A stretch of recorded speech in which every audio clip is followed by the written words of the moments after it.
जैसे अभी आपने देखा कि रागिनी मैडम ने पूरी एनर्जी के साथ अपनी बात आपके सामने रखी, तो कैसा होता है वो? एनर्जेटिक होता है।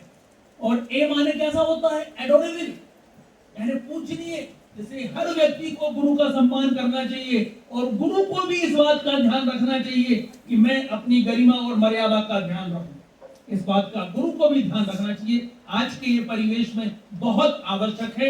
अगर आप अपना सम्मान चाहते हैं तो आपको अपनी सीमाओं में, अपनी मर्यादाओं में हमको जरूर अपने आचरण से प्रदर्शित करना चाहिए। सी होता है क्रिएटिव। क्रिएटिव माने सृजन, यानी नई चीजों का सृजन करने वाला। तो TEA, सी माने क्रिएटिव। और फिर क्या आ गया? एच माने कुछ लोग बोलते हैं हेल्पफुल, कि हेल्पफुल भी होता है। और इसके बाद आर, सबसे महत्वपूर्ण जो गुण है वो है आर में, वो है रेस्पॉन्सिबल।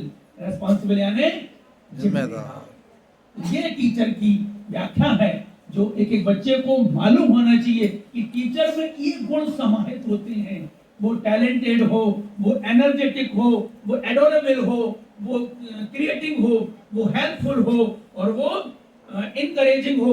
और रेस्पॉन्स, ई माने, ई रह गया था, ई माने इनकरेजिंग हो, एनर्जेटिक। और ये एक क्लास में आ जाता हूँ सामने, इसको हटा देता हूँ, मेरा काम वहां से खत्म, क्योंकि वो चीजें ऐसी थी मुझे भूलना नहीं था उनको, और अपने हाथ थोड़ा कम रख पाता हूँ आजकल, वो दूसरा टाइम नहीं दे पाता। पहले मेरे पास बहुत टाइम रहता था, टाइम उतना अभी भी है, लेकिन आपको सब डिस्ट्रीब्यूट हो गया। लेकिन ये चूंकि एक मोटिवेशनल स्टोरी है तो आई लव यू ऑल, लेकिन उन्हें वो आई लव यू ऑल कहने में कहीं ना कहीं थोड़ा सा हेजिटेशन होता था। समझते ना? हेजिटेशन माने कहीं ना कहीं लगता था कुछ जैसे कमी सी है। और उसका कारण था कि उस क्लास में एक छात्र था जिसका नाम था राजू। वो राजू जो था ना, वो बेचारा कभी गंदे कपड़े पहनता था, शूज रहते थे ना वो साफ नहीं रहते थे, है ना, कभी उस ढंग से तैयार होकर स्कूल में नहीं आता था, तो उस कारण वो उन्हें अच्छा नहीं लगता था। तो जब वो सबसे बोलती थी आई लव यू ऑल, तो उन्हें कहीं ना कहीं एक फील होता था कि मुझे सब बच्चों के साथ में इसको भी बोलना पड़ रहा है, जबकि वो चाहती थी कि मैं इसको नहीं बोलूं। अब क्या हुआ? धीरे धीरे दिन निकलते गए, जैसे आपके भी निकलते जा रहे हैं। हाफ ईयरली एग्जाम सीधे होते थे, तो हाफ ईयरली एग्जाम जो है वो उस बच्चे का हो, मतलब बच्चों का वो, उसका भी हो। अब वो बच्चे के जो मार्क्स थे, ऑफ कोर्स वो पढ़ नहीं पाता था, पूरा ध्यान नहीं देता था, तो उसके मार्क्स क्या थे? कम आए।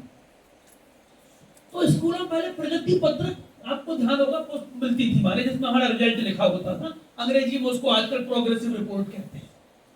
तो प्रोग्रेसिव रिपोर्ट जो है वो सब बच्चों को दी जाती थी। तो अंजलि मैम ने उस बच्चे के बारे में कुछ नेगेटिव कमेंट्स लिख दिए, ये बच्चा पढ़ता नहीं है, पढ़ने में ऐसा वैसा लापरवाह है। अब जब उन्होंने तीसरी की प्रोग्रेसिव रिपोर्ट देखी तो राजू ने तो क्लास में टॉप किया था। अरे बहुत इंटेलिजेंट बच्चा था ये तो। जब चौथी में उसकी प्रोग्रेसिव रिपोर्ट देखी तो मुश्किल से पास हो पाया, और ये लिखा था, शायद बोलते बोलते मैं इमोशनल ना हो जाऊं, ऐसा हो सकता है। जब उन्होंने चौथी की जब उसकी प्रोग्रेसिव रिपोर्ट देखी ना, तो उसमें लिखा था कि राजू की मां को कैंसर। अब क्या उनके मन पे बीती? उसके बाद जब उसकी एनुअल रिपोर्ट उन्होंने देखी तो एचएम ने वहां पर एक कमेंट्स दे रखा था कि राजू की मां अब इस संसार में नहीं है। अब तो मैडम का जो है वो पूरा हृदय परिवर्तन हो गया। अरे मैं ये क्या कर रही थी? इस बच्चे की वास्तविकता को, इस बच्चे के बैकग्राउंड को मैंने जाना नहीं, और बगैर जाने समझे मैंने हमेशा इसका तिरस्कार किया, इस बच्चे को कभी अच्छा नहीं समझा। और फिर धीरे धीरे जो है उस बच्चे के प्रति उनकी मानसिकता बदलती चली गई, और उस बच्चे को उन्होंने फिर क्लास में गले से लगा लिया अपने।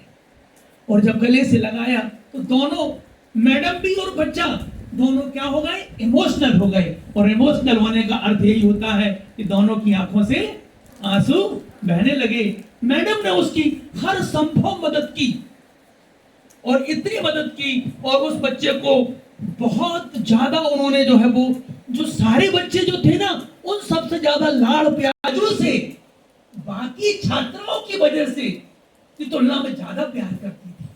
तो गलत लगेगा ना, पहले सबसे कम करती थी तब गलत लगा, अब सबसे ज्यादा कर रही है तब भी उन्हें गलत लगा।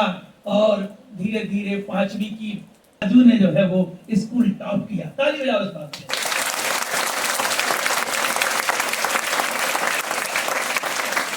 उस राजू ने स्कूल टॉप किया। अब क्या होना था, जैसे आपको ध्यान है स्कूल में जब लास्ट ईयर 12th की बालिकाएं 12th में आई तो 11th के बच्चों ने क्या किया, उनको फेयरवेल दी। बोला कि मैडम आज आप में से मेरी मां की खुशबू आ रही है। तो मैडम ने उसको अपने गले लगा लिया। राजू उस स्कूल से चला गया, लेकिन हर वर्ष उसका एक लेटर मैडम के पास आता कि मैडम मेरे को बहुत सारे टीचर मिले इस बीच में, पर आप जैसा जो है टीचर कोई नहीं मिल सका। धीरे धीरे राजू बड़ा होता गया, मैडम की नौकरी पूरी होती गई, जैसे मेरी होती जा रही है।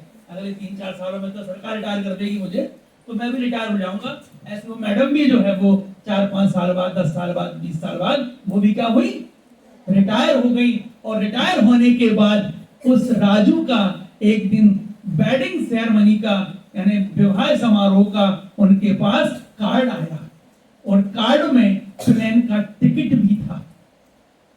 कार्ड में प्लेन का टिकट भी था। तो मैडम ने बगैर देर किए तुरंत प्लेन से यात्रा करके जहां उसकी शादी हो रही थी, विवाह हो रहा था, वहां मैडम पहुंची तो देखा कि राजू सहित तमाम उनके जो रिश्तेदार थे वो मैडम का इंतजार कर रहे थे। और राजू ने कहा मैडम आज जो कुछ भी मैं हूं वो आपकी वजह से हूं, आपने अगर उस दिन मुझे नहीं समझा होता तो मैं पता नहीं क्या होता। तो ये होता है